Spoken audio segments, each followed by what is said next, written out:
आज का दंगल ईरान युद्ध को लेकर है, भारत में उठ रहे राजनीतिक सवालों को लेकर है। क्योंकि एक तरफ ईरान में तो ताबड़तोड़ हमले हो रहे हैं, तेहरान से लेकर लेबनान तक इजराइल बम बरसा रहा है। ईरान भी चुप नहीं बैठा है, खाड़ी में अमेरिकी ठिकानों से लेकर यरूशलेम और तेल अवीव तक हमले हो रहे हैं। ईरान के 40 सैन्य कमांडरों समेत 48 नेता अब तक मारे गए हैं। तो स्कूल पर इजरायली अमेरिकी हमले में 165 बच्चियां मारी गई। युद्ध लंबा खींचने का बयान दोनों तरफ से आ रहा है। इस बीच भारत में अलग अलग राजनीति शुरू हो गई है। खमेनी की हत्या के बाद जम्मू कश्मीर समेत कुछ हिस्सों में जबरदस्त विरोध प्रदर्शन हुए, लेकिन असली सियासी सवाल कांग्रेस पार्टी उठा रही है, जो देश की सबसे बड़ी विपक्षी पार्टी है। कांग्रेस ने 2 दिन पहले ही खमेनी की हत्या को घोर निंदा और आलोचना की। अब सोनिया गांधी ने अखबार में एक लेख लिखा है और उसमें कहा है कि खमेनी की हत्या पर भारत सरकार की चुप्पी गंभीर संदेह पैदा कर रही है। राहुल गांधी ने लिखा है कि क्या पीएम मोदी खमेनी की हत्या का समर्थन करते हैं। और इस बीच सोशल मीडिया पर कांग्रेस बीजेपी के नेताओं के बीच फैक्ट फाइट शुरू हो चुकी है। ईरान भारत का समर्थक रहा है या नहीं रहा है, खमेनी भारत के विरोध में कब क्या कह रहे थे, यह सारी लड़ाई सोशल मीडिया पर जबरदस्त चल रही है। लेकिन इस बीच गंभीर सवाल उठ रहे हैं कि क्या नए वर्ल्ड ऑर्डर में भारत की विदेश नीति अब बदलाव के साथ नजर आ रही है। और इन्हीं मुद्दों पर हम चर्चा करेंगे, लेकिन उसके साथ साथ कुछ सवाल भी पूछेंगे। युद्ध भूमि से आ रही ताजा खबरों पर भी हम आपको दिखाते रहेंगे, लेकिन पहले यह रिपोर्ट देख लेते हैं। ईरान की जमीन से खाड़ी के मुल्कों तक बारूद ही बारूद है। तेहरान से तेल अवीव तक, आसमान से जमीन तक धमाके ही धमाके हैं। 4 दिन में 787 जानें चली गईं, 160 से अधिक मासूम बच्चियां तक मार डाली गईं।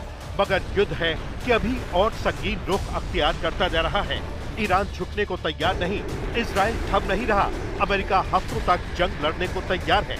ऐसे में इस जंग का एक असर हिंदुस्तान में भी हो रहा है।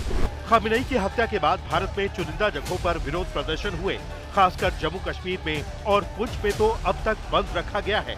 दूसरी ओर जंग की आग में धधकते खाड़ी क्षेत्र से बड़ी संख्या में भारतीयों की वापसी शुरू हो गई है।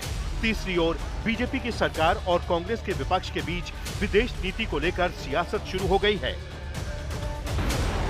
28 फरवरी को ईरान पर हमला हुआ, 1 मार्च को ईरान ने खमेनी की हत्या की बात बता दी।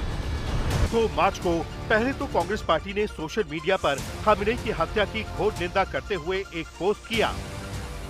फिर 3 मार्च को सोनिया गांधी ने अखबार में लेख लिखकर भारत सरकार के रुख पर सवाल खड़े किए। सोनिया गांधी के लेख की बड़ी बातें थी कि खमेनी की हत्या पर भारत सरकार की चुप्पी तटस्थता नहीं, बल्कि जिम्मेदारी से भागना है, क्योंकि खमेनी की हत्या किसी देश की संप्रभुता पर प्रहार है, जो संयुक्त राष्ट्र चार्टर के सिद्धांतों के खिलाफ है। ऐसे में किसी देश के प्रमुख की हत्या पर चुप्पी भारत की विदेश नीति की दिशा और विश्वसनीयता पर गंभीर संदेह पैदा करती है। सोनिया गांधी ने तो 1994 में कश्मीर पर प्रस्ताव में भारत का साथ देने का इतिहास भी याद दिलाया और मांग की कि बजट सत्र के दूसरे चरण में सरकार की चुनिंदा चुप्पी पर बिना किसी नानुकुर के बहस होनी चाहिए। हालांकि पीएम मोदी ने एक दिन पहले ही ईरान जंग को लेकर शांति और बातचीत वाला सार्वजनिक बयान दे दिया है। विश्व में चल रहे अनेक तनावों को लेकर भारत की सोच स्पष्ट ही है। हमने सदैव शांति और स्थिरता बनाए रखने का आह्वान किया है। भारत ने भले ही शांति से समाधान की बात कही हो, लेकिन कांग्रेस इसे काफी नहीं मानती। राहुल गांधी ने लिखा कि पीएम मोदी को बताना चाहिए क्या वो वर्ल्ड ऑर्डर के हिसाब से किसी देश के मुखिया की हत्या का समर्थन करते हैं। अब ये चुप्पी दुनिया में भारत की हैसियत को कम करती है। हालांकि बीजेपी की ओर से कांग्रेस के उठाए सवालों के जवाब में भी पुरानी बातें बताई जाने लगी। बीजेपी ने पूछा कि 2008 के मुंबई हमलों के बाद यही ईरान पाकिस्तान के लिए हमदर्दी दिखा रहा था। 2011 में लीबिया का मुअम्मर गद्दाफी मारा गया तो यूपीए सरकार ने निंदा क्यों नहीं की थी। 2012 में नई दिल्ली में इजरायली एम्बेसी में कार ब्लास्ट में इसी आईआरजीसी का हाथ सामने आया था। यूपीए सरकार ने आखिर क्यों 2005, 2006 और 2009 में आईएईए में ईरान के खिलाफ वोट दिया था। बीजेपी ने यह भी लिखा कि डिप्लोमेसी सिर्फ खुश करने का दिखावा करने वाली राजनीति तक सीमित नहीं होती। लगभग 9 मिलियन भारतीय खाड़ी में रहते हैं, जिनमें से एक बड़ी संख्या केरल से है। केरल के लोग कांग्रेस के इस रुख का जवाब पाने के हकदार हैं। सोनिया गांधी ने लिखा कि खामनेई ने 1994 में कश्मीर पर भारत का साथ दिया था। बीजेपी ने खामनेई के बाकी खेल गिना डाले। बीजेपी ने लिखा 2017 में खामनेई ने कश्मीर के दबे कुचले मुसलमानों के लिए मुस्लिम देशों से समर्थन मांगा था।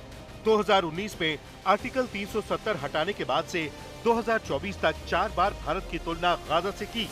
2020 में एंटी-सीएए दंगों को मुसलमानों का कत्लेआम बताया और Indian Muslims in danger hashtag चलाया।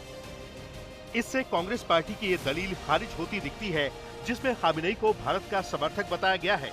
वैसे भी खामनेई की हत्या के बाद ईरान जिस तरह से मुस्लिम मुल्कों पर ही हमले कर रहा है, ऐसे में हालात ये हैं कि दुनिया की सबसे बड़ी पंचायत यानी यूनाइटेड नेशंस चुप है। 57 मुस्लिम देशों की सबसे बड़ी संस्था OIC खामोश है। 15 तेल उत्पादकों के संगठन ओपेक की ओर से कोई साझा बयान नहीं। रूस, चीन, पाकिस्तान, तुर्की, मलेशिया, इराक जैसे चुनिंदा देशों ने दुख जताया है। ऐसे में भारत की एनडीए सरकार की ओर से कांग्रेस के आरोपों पर कहा जा रहा है कि जिन मुल्कों पर ईरान अभी हमले कर रहा है, वहां खाड़ी में 1 करोड़ भारतीय हैं। उनकी हिफाजत और वैश्विक हालात को देखते हुए भारत सरकार संयमित संतुलित विदेश नीति पर चल रही है। आज तक ब्यूरो। 3 सवाल मैं अपने पैनल के सामने रखना चाहूंगा। पहला सवाल, क्या खमेनी की हत्या पर चुप्पी से भारत की विदेश नीति पर जो सवाल उठाए जा रहे हैं, क्या वो जायज है?